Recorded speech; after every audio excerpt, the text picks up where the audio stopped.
I think what I've learned most importantly on running my own business is people's perception or their perception, and you need to learn to accept other people's perception. Welcome to Unstoppable Podcast with Harry Sardinas, inspiring conversations with influential millionaires, investors, thought leaders, entrepreneurs who are making a massive difference with their innovative products and services, and sharing the challenges and wisdom of how they sold their first million.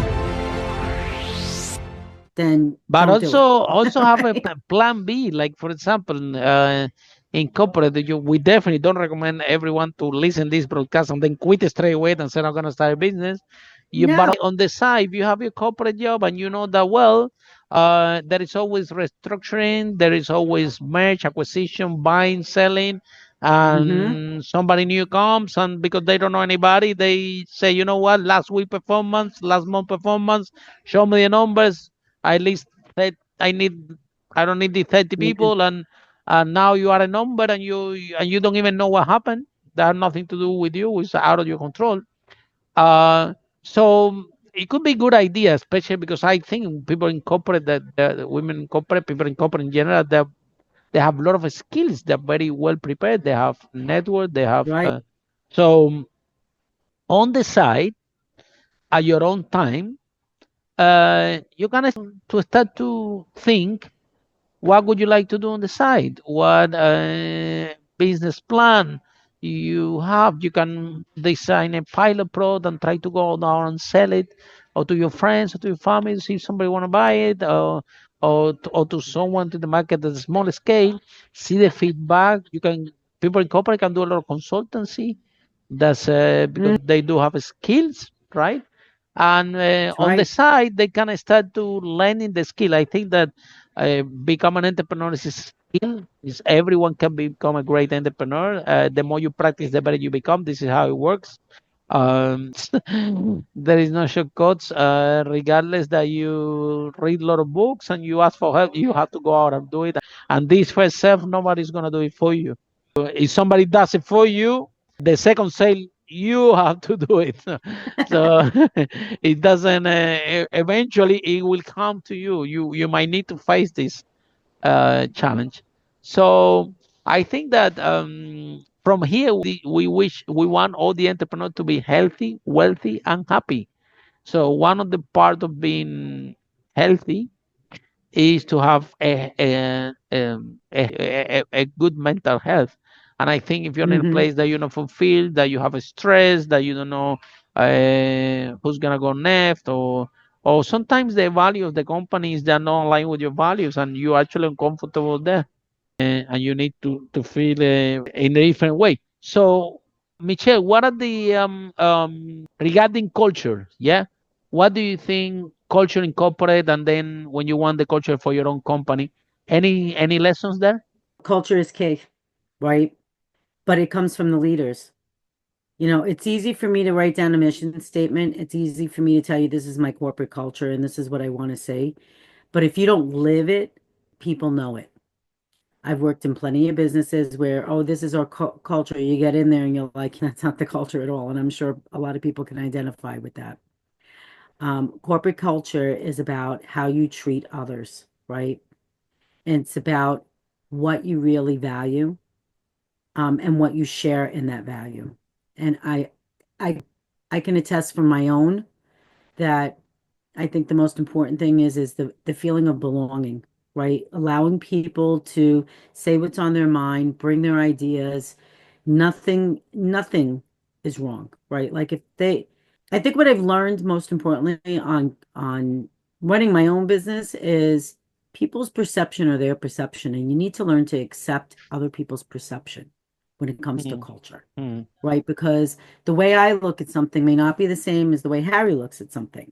mhm. And if Harry says, well, this is the way I felt, or this is the way I see it, and I'm just like, well, that's just too bad, then I'm not really a good leader, right? Mhm. It's easy to manage people, it's harder to lead them. To become a And leader.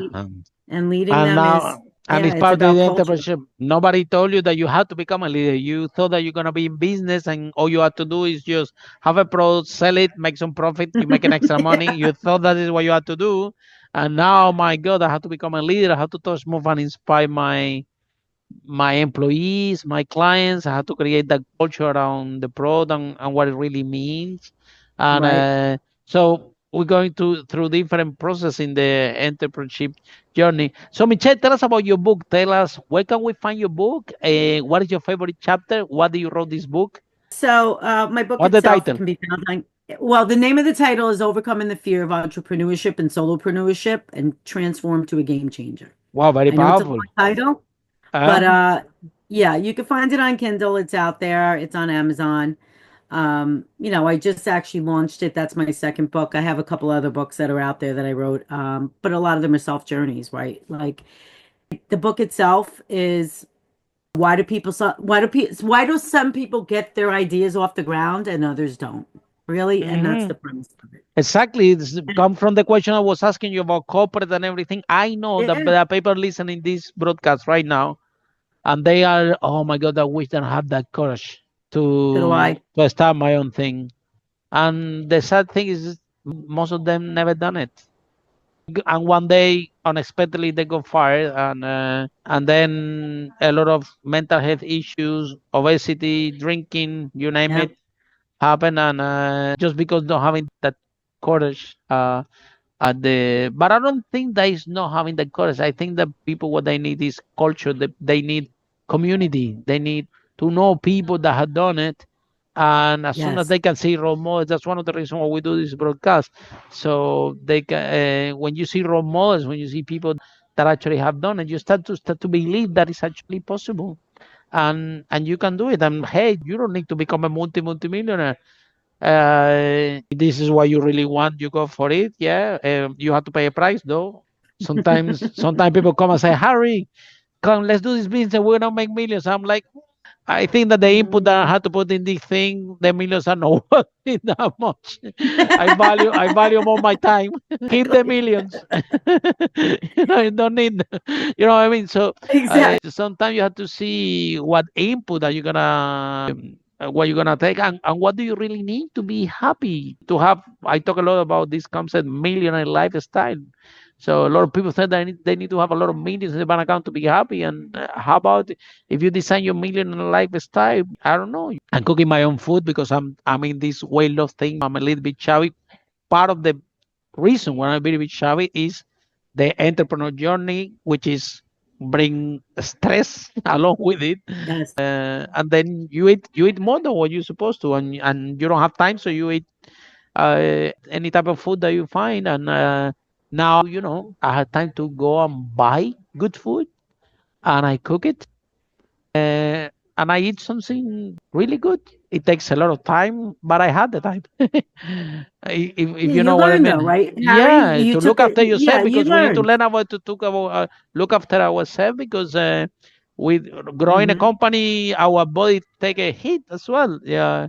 Sometimes the entrepreneur coming here, they look a little bit crazy, you see, and it's not that they look a little bit crazy, but what we have been through is something that not everyone will understand, because we take more risk. We have way more responsibility than any corporate job or anything, because we are responsible for everything. We're responsible for the people, responsible for the client, we're responsible for the product, we're responsible for even sometimes one of my employees said, well, Harry, I cannot lose this job because my whole family eat from this. What?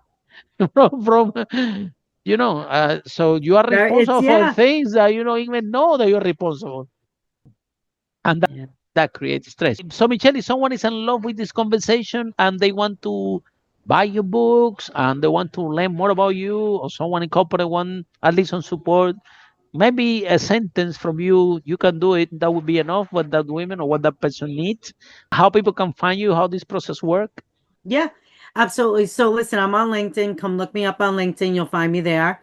I'm on Twitter, obviously, with my business. How I'm you on are in Facebook. LinkedIn, Michelle, because some people are listening in the car and so can you Yeah. say it? Yes, I'm on LinkedIn. So it's Michelle Novack. If you look me up on LinkedIn, that's where you'll find me. But also you'll find my business Cardinal Bites, which is on there as well. I'm on Facebook, so you can find me there. My book is under Michelle Novack, so you can go on Kindle and look me up or go on Amazon and do some research.